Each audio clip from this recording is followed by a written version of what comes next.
حضرت یوسف علیہ السلام کے بارے میں ایک واقعہ مشہور ہے اور سند تو اس کی مل نہیں سکتی ہے کہ کبھی کبھی وہ روزہ رہ جاتے تھے. تو لوگوں نے پوچھا کہ آپ کیوں روزہ رہتے ہیں؟ تو کہا کہ تاکہ میں محسوس کر سکوں کہ روزہ دار کو کتنی تکلیف ہوتی ہے، اس لیے میں روزہ رہتا ہوں. وہ رمضان کے ایام تو اس زمانے میں فرض نہیں تھے، دوسری شکل میں روزہ فرض تھا، دوسری شکل میں، اس سے مشکل شکل میں فرض تھا. تو یہ کہنا ہے میرے بھائیوں کہ تقویٰ کی زندگی صحابہ کرام رضی اللہ تعالیٰ عنہم اجمعین اپنا شیوا بناتے تھے، اور روزے سے ہمارے اندر تقویٰ پیدا ہوتا ہے. اس لیے روزے کا اہتمام تو ہم کرتے ہی ہیں. جو روزے کے تقاضے ہیں، روزہ جو ہم سے چاہتا ہے اس کو بھی کرنے کی کوشش کریں تاکہ جنت میں ہم کو اعلیٰ مقام حاصل ہو.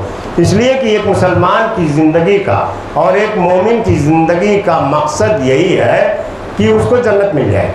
صحابہ کرام رضی اللہ تعالیٰ عنہم اجمعین اتنی محنت مشقت اٹھاتے تھے، اور خاص طور سے جو پہلے مسلمان ہوئے انہوں نے کتنی تکلیفیں اٹھائیں. کیوں؟ یقین تھا ان کو کہ ہم کو مرنے کے بعد جنت ملے گی. یہی یقین ہو جائے تو پھر انشاءاللہ. اس لیے تقویٰ کا معاملہ یہ ہے، تقویٰ پیدا ہو جائے کہ ہر بات میں بندہ ڈرتا ہے. تو یہ خواہش ہوتی ہے کہ ہم زیادہ سے زیادہ، یہ خواہش ہونی چاہیے کہ ہم کیسے اونچے درجہ کو حاصل کر لیں گے جنت میں. ابو بکر صدیق رضی اللہ تعالیٰ عنہ کے بارے میں نے بیان کیا کہ سب سے زیادہ تقویٰ والے امت میں ہیں، لیکن ان کا معاملہ کیا تھا میرے بھائیوں؟ جیسے صحیح حدیث میں ہے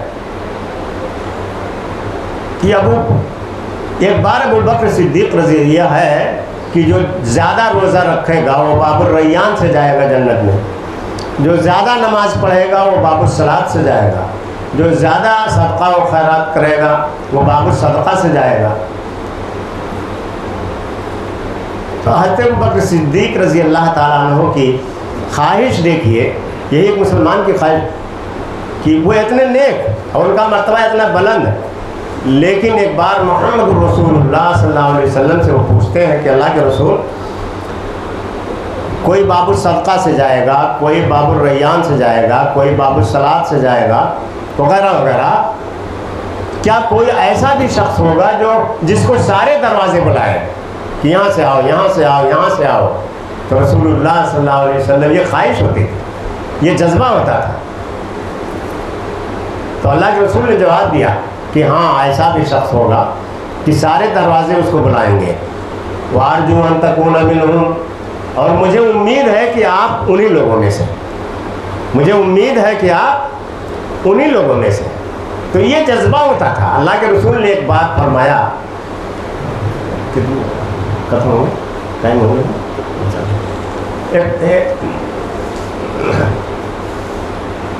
تو ہر دروازہ اس کو بلائے گا. اس لیے صحابہ کرام رضی اللہ تعالیٰ عنہم اجمعین کی ایک خواہش ہوتی تھی کہ ہم یہ کر لیں، یہ کر لیں، یہ کر لیں، سارے جنت کی کون کون سی نعمتیں مل جائیں. قرآن پڑھتے تھے، وہ پڑھتے تھے فَلَا تَعْلَمُ نَفْسٌ مَّا أُخْفِيَ لَهُم مِّن قُرَّةِ أَعْيُنٍ جَزَاءً بِمَا كَانُوا يَعْمَلُونَ، کہ کسی کو یہ معلوم نہیں ہے کہ جنت میں ہم نے جنتیوں کے لیے کیسی کیسی نعمتیں چھپا کر کے رکھی ہیں. ہمارے وہم و گمان میں بھی نہیں ہے میرے بھائیوں. دنیا کی زیب و آرائش کو ہم دیکھتے ہیں تو جنت میں جو چیزیں ہمیں ملیں گی دنیا میں اس کا تصور بھی ہم نہیں کر سکتے.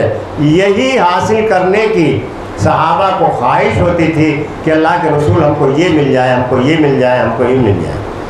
اور ایسا ہی وہ عمل کرتے تھے. محمد رسول جب عورتوں نے کہا کہ مرد ہم سے بازی لے گئے، وہ زیادہ نیک کام کرتے ہیں، ایسا کرتے ہیں، ویسا کرتے ہیں اللہ کے رسول، تو اللہ کے رسول صلی اللہ علیہ وسلم سے انہوں نے گھبرایا کہ نہیں، دیکھو تمہارے لیے بھی فائدہ ہے. چنانچہ ان کی دلجوئی کے لیے اللہ تعالیٰ کتنا مہربان ہے. دیکھو مردوں کے لیے کوئی صورت قرآن میں نہیں ہے، سورۃ الرجال کہیں نہیں ہے، لیکن پوری ایک صورت اللہ نے سورۃ النساء نازل کر دی، عورتوں کی صورت. سورہ نساء ایک صورت ہے، لمبی صورت ہے، لمبی صورت ہے. ہم اپنے بچوں کو، ابھی امام صاحب کا بچہ قرات کر رہا تھا اور معلوم ہوا کہ وہ حفظ کر رہا ہے، اللہ تعالیٰ اس کو دن دونی رات چوگنی ترقی عطا فرمائے، علم و عمل سے نوازے اور بہترین قاری حافظ عالم بنائے، بہت بڑی چیز ہے۔ اس لیے قرآن کا پڑھنا بہت فضیلت ہے میرے بھائیوں۔ تو تقویٰ کے بارے میں یہ کر رہا تھا، تو روزہ سے تقویٰ پیدا ہوتا ہے۔ ہم زیادہ سے زیادہ اس روزے میں، ان ایام میں نیکیاں حاصل کرنے کی کوشش کریں۔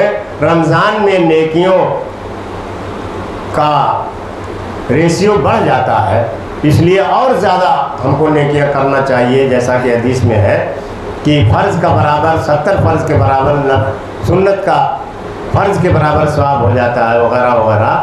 اس لیے ہم کو زیادہ سے زیادہ نیکیاں، اور کرتے بھی ہیں، اللہ کا فضل ہے، کر رہے ہیں، اللہ تعالیٰ اس کو قبول فرمائے۔ ابھی امام صاحب نے کہا تھا کہ ہم اپنے عمل کے بھروسے نہیں کر سکتے کہ ہم کو جنت میں جگہ مل جائے گی، بلکہ اللہ کی رحمت ہوگی، اللہ کی رحمت انشاءاللہ ضرور ہوگی۔ ہم لوگ اللہ سے دعا کریں کہ اللہ تعالیٰ ہم کو نیک اور سچا مسلمان بنا۔ اے اللہ، ہم کچھ بھی ہیں تیری محبوب کی امت ہیں، اے اللہ، خار ہیں، بدکار ہیں، ڈوبے ہوئے ذلت میں ہیں، کچھ بھی ہیں لیکن تیری محبوب، تیرے محبوب کی امت میں ہے۔ حق پرستوں کی اگر تو نے جو دل جوئی نہیں، تانا دیں گے بت کی مسلم کا خدا کوئی نہیں۔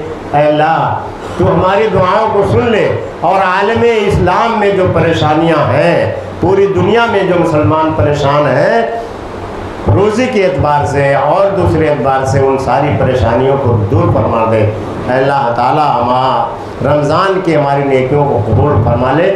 وآخر دعوانا الحمدللہ رب العالمین۔ میرے بھائیوں، آپ لوگوں نے سنا، اللہ تعالیٰ مجھ کو کہنے سے زیادہ اس پر عمل کرنے کی، اور آپ حضرات کو سننے سے زیادہ عمل کرنے کی توفیق عطا فرمائے۔ اب ہے، اس کے بعد آپ لوگ تلاوت وغیرہ میں لگے۔ اللہ تعالیٰ ہم سب